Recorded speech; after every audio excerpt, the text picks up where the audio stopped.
Welcome everyone back to the Data Depot. I'm your host, Jeffrey Dean, and today in the last episode for a little bit, we are going to be talking football. The NFL draft was last week, and as anyone knows, it's never too late to look at how that will shape this upcoming season and what the future looks like for the newest members of the NFL. Also joining me today will be Shane Palma, host and founder of the Fantasy Football Laboratory. Now diving into today's numbers, the top 5 picks in the draft belong to Jacksonville, New York, San Francisco, Atlanta, and Cincinnati. The 49ers traded up a few weeks before draft night to the number 3 pick in a deal with the Miami Dolphins. But first, before we get into any, serious numbers, let's quick run through the first 3 picks. So, with the first pick in the NFL draft, the Jacksonville Jaguars selected Trevor Lawrence, quarterback from Clemson University. This pick was of little surprise to anyone, with Jacksonville making it very clear that Lawrence was their guy prior to draft night. Now, with the second pick in the NFL draft, the New York Jets selected BYU quarterback Zach Wilson. This pick also did not come as too big of a surprise. Most people did mock Wilson to the Jets ahead of time. The Jets followed through with that, and Wilson is now going to the Big Apple. Now, the 49ers traded up and picked with that number 3 selection, Trey Lance, North Dakota State University quarterback. This selection was a bit of a surprise. There was several indications beforehand that San Francisco would tap Mac Jones, Alabama's quarterback, with that 3rd selection. Now, let's go back and let's take a look at the Jaguar selection, Trevor Lawrence. So, while at Clemson, Trevor Lawrence won 94.4% of his games. This is a Clemson record. To go with a college football playoff appearance in all 3 years, along with a national championship in 2018, where he won Offensive Player of the Game. So, now let's dive into his profile and see what that means for his career based off historical data. So, let's start with his position at quarterback. The last 10 number 1 overall picks, 7 of them were quarterbacks, including the last 3 picks in 2018, 19, and 2020. These picks have increased their team's win totals by an average of 3.57 wins from the year before to the year after. Fun note, in 2020 with Joe Burrow, 2019 with Kyler Murray, and 2018 with Baker Mayfield, all of those quarterbacks ended up tying one of their games in their rookie season. Interesting note. Anyway, for teams who selected non-quarterback players with the number 1 overall pick, those 3 teams increased their win totals by 5 with those selections. Also, looking at some of the past data, it suggests that Lawrence will not spend a lot of time down in Florida with the Jaguars. We look at Cam Newton. Cam Newton has since moved on from Carolina and now is up north with the Patriots. Andrew Luck retired from the NFL due to injury concerns. Jameis Winston, he is now with the New Orleans Saints vying for a starting quarterback position after being drafted by the Tampa Bay Buccaneers. And Jared Goff recently traded to Detroit in a mega deal for Matthew Stafford, who is now headed to LA. Now, moving on, we're going to take a look at what it means for Trevor Lawrence being drafted out of the ACC. Of the last 10 picks, only 1 pick in 2015 was an ACC player, that being Jameis Winston out of Florida State, drafted by the Tampa Bay Buccaneers, as we previously mentioned. Now, moving on to the round, being drafted in the first round is implied given he was the number 1 overall pick. Now, between 2011 and 2020, 32 quarterbacks selected in the first round. And if we take a look at what happened to those quarterbacks, let's see, 10 of those quarterbacks have since left the league, including 2 quarterbacks drafted by the Jaguars, being Blaine Gabbert and Blake Bortles. Blaine Gabbert being a graduate of the university, or attending the University of Missouri. Also, taking a look at quarterbacks who have moved on. 11 quarterbacks in the 11 first-round quarterbacks drafted since 2011 have moved on from their former teams but are still playing in the league. That leaves 11 players, 11 quarterbacks drafted in the first round that are still with their former team. No quarterback in the last 10 years drafted earlier than 2016 is with their former team. Only 34% of quarterbacks selected in the first round, the last 10 drafts, are still with their original team. Now, moving on to the current NFL landscape. I created a model, or a metric, to determine each NFL's team's desperation for a quarterback. I'm calling it the QB need score. Bear with me, the name is in the workshop. So, the higher the score, the more in need of a quarterback that team is. The lower the score, the lower the team needs a quarterback. So the lowest team score, Green Bay. They have the lowest need for a quarterback. Obviously, that has changed in the recent weeks, given Aaron Rodgers' public disgruntlement with the organization. This metric is all based on data from 2020. So per that data, the two teams in most need of a quarterback are Philadelphia and Denver. But now we'll look at how this looks for all the teams who need a quarterback. There are 14 of them. Denver at the top, followed by Philadelphia and New York. Chicago, if you notice down here, is the team in least need of a quarterback, yet still has a positive score. So what we're going to do now is to break down how I got these numbers, and we'll take a look at Jacksonville and how we got to their quarterback need score, and why they took a quarterback in the first round and with the first overall pick. So the function for determining the need of a team, the team's need for a quarterback, is the sum of the z-scores of their wins, completion percentage, touchdown attempts per touchdown, touchdown to interception ratio, and the number of quarterbacks that team uses. If you are not familiar with z-scores, do not worry, we'll get to those in a second. So, a couple important things to note. These are team-wide statistics. So that is the sum of all of the stats for all quarterbacks that started a game for each team that season, in this case, Jacksonville. So what we're going to do is we're going to take a specific look at the quarterback statistic.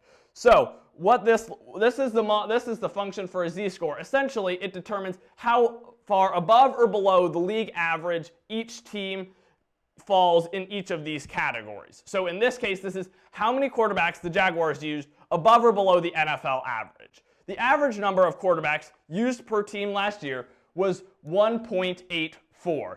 The Jaguars used 3 quarterbacks, 3 different starting quarterbacks last season. The standard deviation, or how spread out a set of values is, was 0.88 for the league last year.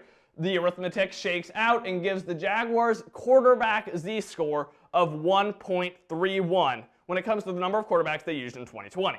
So if we take a step back and add all of the z-scores, their quarterback need score comes out to 4.46. So let's revisit all 14 of those teams now that we understand sort of how they got those numbers, and see what they did in the draft or in the portion of the offseason that we've seen thus far to address those concerns.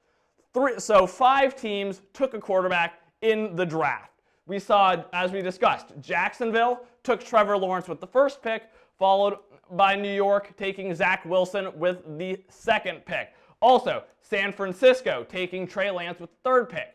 The Chicago Bears traded up to get Justin Fields with the 11th pick, addressing their need despite it not being particularly glaring. That being said, this data, as I've mentioned multiple times, is from 2020. The Chicago Bears' primary quarterback was Mitch Trubisky, who has since been cut by Chicago and is now found a home in Buffalo. In addition, New England has Cam Newton at the helm, but they still decided to take Mac Jones in the first round of the 2021 draft. There are 2 teams on this list who had a QB carousel last year, which increased their QB need score because their young stars were injured. Those 2 teams, Dallas and Cincinnati, with Dak Prescott and Joe Burrow respectively. Hopefully, if those teams are able to keep their quarterbacks healthy, they will be able to improve their performance and get their teams back into the mix. Now, there are 3 teams on this list, Philadelphia, New York, and Los Angeles, who have young stars drafted in the last 2 or 3 years, who they're riding with for now and hoping to see some improvement. Those teams, Philadelphia, New York, and Justin Herbert, those three teams all look to improve this year. We'll take a specific look at Philadelphia, who had the second highest need score.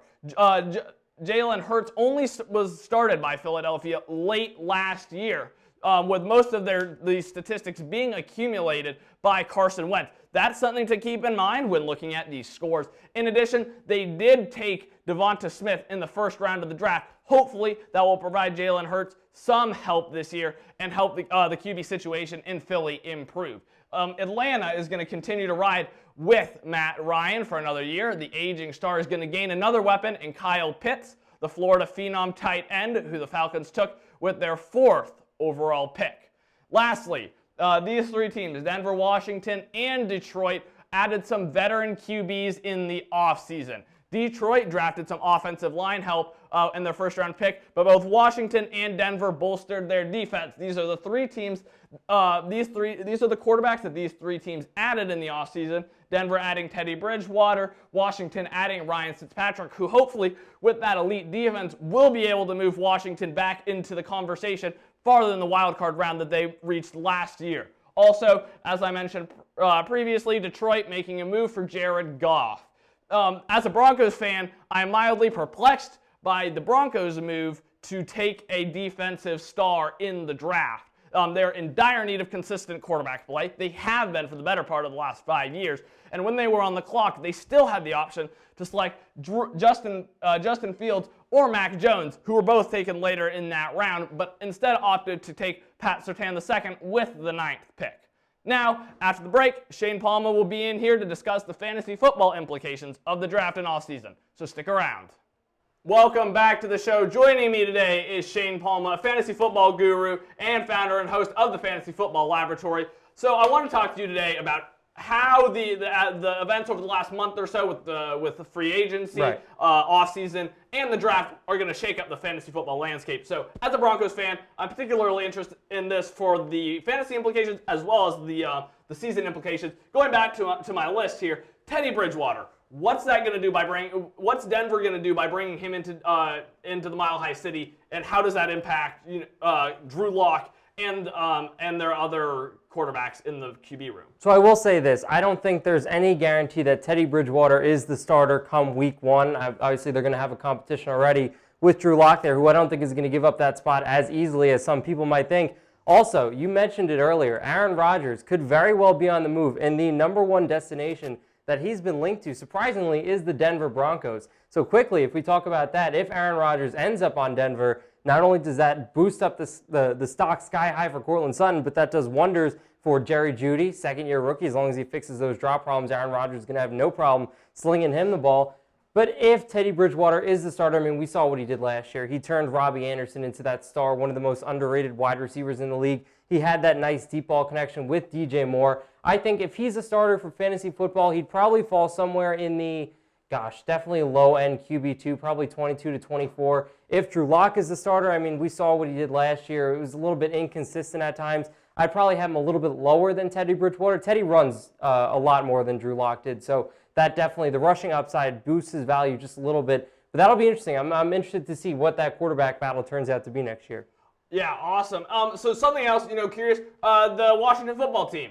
What is how is Ryan Fitzpatrick going to impact the game over there? So I now love Terry McLaurin thanks to Ryan Fitzpatrick. He slings the ball. We saw with Miami, with every team that he's gone to, he takes shots, and he takes shots a lot. I think this Washington football team is going to do wonders with him at quarterback. I'm on record of saying I think they could make a Super Bowl run if he's the starter there. But for fantasy football, this definitely, like I said, I think Terry McLaurin is now a top 10 wide receiver for fantasy football. He showed flashes last year. There was a stretch of 7 games where he was the wide receiver 4 overall. So definitely Terry McLaurin has the potential to be a top 5 wide receiver with Fitzpatrick at the helm. De'Ami Brown, another name, a sleeper name to look out for. They just took him in the draft, wide receiver out of UNC. I think Fitzpatrick, especially with the home run ability that he has on the deep ball, he could be a big beneficiary. And they added Curtis Samuel, the Swiss Army knife. He can play running back. He can play wide receiver. He had 97 targets in that Panthers offense last year, and he was a consistent starter after Week 5 for your fantasy football lineups. He's another name to watch for. I have him, McLaurin, in my top 30 for wide receivers for sure. And then De'Ami Brown sneaking his way into the top 50. Absolutely. So one of the big splashes of night one for the NFL draft was the Chicago Bears trading up to get none other than Justin Fields. What does that look like for the fantasy football season? Huge. If he starts, which he should start the season, not Andy Dalton, not Nick Foles, Darnell Mooney, sleeper of the year. Honestly, I think he could end up being a sleeper guy to be a top 20 wide receiver for fantasy football. Allen Robinson, lock him in as a top 8 option at the wide receiver position for fantasy. And Justin Fields, if he is guaranteed to start, he will be the highest rookie quarterback in my rankings, probably somewhere around 16, 17. I love Trevor Lawrence. I love him. I think he's going to be great. I think he's that generational star that we see out of all of them. And he has the weapons there in Jacksonville to succeed. But Justin Fields has that speed. He has that rushing ability. We talked about it with Teddy Bridgewater. When you have that upside at the quarterback position, like Jalen Hurts, like Lamar Jackson, it instantly boosts your value. Kyler Murray, he showed it off. He had 10 rushing touchdowns last year, and most of those came in the first 9 or 10 games of the season. And he slowed down a little bit because of the injury. But if Justin Fields is given a full go, if he's given the reins to this offense, look out for Mooney. Allen Robinson, always a must-watch guy, and keep Justin Fields as that high upside QB2 at the back end of your roster. So also another draft choice that I think could have potential fantasy implications. I want to hear your thoughts. In New England, the quarterback room now has Mac Jones and Cam Newton. Who do you think is going to take that QB1 spot in New England, and what do you think? Is it going to decrease their values? So currently I have Cam Newton as the starter, and I have him at QB 26, but that's only because I don't know how many games he's going to start. And I don't know if I'd really want that as my QB2. I don't know if we're going to get to it, but the perfect QB2 to own next year is Matt Ryan. I have Matt Ryan as my QB 13 overall. As long as Julio stays there, Julio, Ridley, Pitts, I think he's going to have another phenomenal season. We're not too far removed from his MVP year. But going back to Mac Jones, I'm not convinced he's going to start. And if he does start, Cam Newton's not going to be there. I highly doubt that Cam Newton would be the guy, especially on a one-year deal, to sit on the sidelines and watch another quarterback play. He could probably get a starting job somewhere else, whether that could be Denver. I think he could contend with Teddy Bridgewater and Drew Lock over there. Maybe the New York Giants, if they're struggling a little bit with Daniel Jones to start the season, and they see Cam Newton available as a guy to fill in, if their defense is carrying them towards the playoffs, that's definitely a possibility. But Mac Jones, Cam Newton, it's definitely going to be one of those QB battles to watch, like for the Denver Broncos. But I'm not so sure if I see Mac Jones starting right away. That's very interesting. So is there anyone else on this list or not on this list who you think is going to have a major splash in the fantasy football draft? Joe Burrow, my guy. Joe Burrow, I instantly moved him into my top 10 when they took Jamar Chase. I know that people show the pictures of his torn ACL, the knee. I know it looked bad, and I know they obviously needed Penei Sewell. They needed to take offensive line help. They took a tackle out of Clemson in the second round. I don't remember his name. But Jamar Chase, that wide receiving core of Chase, of Boyd, of Higgins, that's top 5 in the league, no doubt about it. That's a fantastic trio. And for fantasy football purposes, real life Joe Burrow might struggle a little bit. Fantasy football purposes, would not be shocked at all if he throws 30 passing touchdowns. I think that's the floor. Honestly, if that offense stays healthy, if he stays healthy, especially you have Joe Mixon coming out of the backfield there, would not be shocked if Joe Burrow is a top 10 quarterback next season. So my last question for you is, we've mentioned Trevor Lawrence, we've mentioned Justin Fields, we've mentioned Mac Jones, we mentioned Joe Burrow, who played a sizable portion of the season last year, but ended it early with that knee injury. What about the other two first-round quarterback picks, Zach Wilson and Trey Lance? Which one of those two do you think is going to have, or do you think either of those two is going to have a breakout year? Breakout year, no. I'm not convinced that Trey Lance is starting. I don't think Trey Lance sees the field at all unless the 49ers at the halfway point are 1-7 or 2-6 or something like that. Jimmy Garoppolo is the starter. Trey Lance has to learn under Jimmy Garoppolo. He has to be in that system long enough to understand what Kyle Shanahan wants to do with him. He's a next year thing. I wouldn't touch it unless something happens to Jimmy G, like we saw with Tyrod Taylor and Justin Herbert. I'm not looking to touch Trey Lance. Zach Wilson, that's an interesting one. I am a Jets fan, so I actually don't have as high as expectations as you might think for Zach Wilson. I'm very temperamental when it comes to the quarterback situation. I don't want to get my hopes up at all, especially with the whole Sam Darnold situation that we've seen. But you look at the wide receiver core for the Jets. Crowder, who's their slot guy right now, probably going to be gone. Going to be replaced by Elijah Moore there. They have Corey Davis. They have Denzel Mims. They signed Keelan Cole. There's a lot of great wide receiver twos. Not a really bona fide wide receiver one. Maybe Denzel Mims can become that guy. But as of right now, I think Wilson has a fantastic supporting cast. I think GM Joe Douglas has done a great job building that offensive line for him, and he's going to be great for the future. Fantasy next year, again, I definitely would rather have Justin Fields, Trevor Lawrence as some of my other rookie quarterbacks to take a shot on for the high upside. Or if you do go with a Joe Burrow as your QB1, definitely make sure to back him up with a guy like Matt Ryan who has that stability and that floor that you know in case Joe Burrow bottoms out, you can rely on Matt Ryan. Awesome. Very glad to have you on the show. Thank you so much for your insight. It was fascinating to hear your thoughts. As I said earlier on the show, this is the last one of the year. We will see you again in the fall. Thank you very much for watching the Data Depot, and have a good night.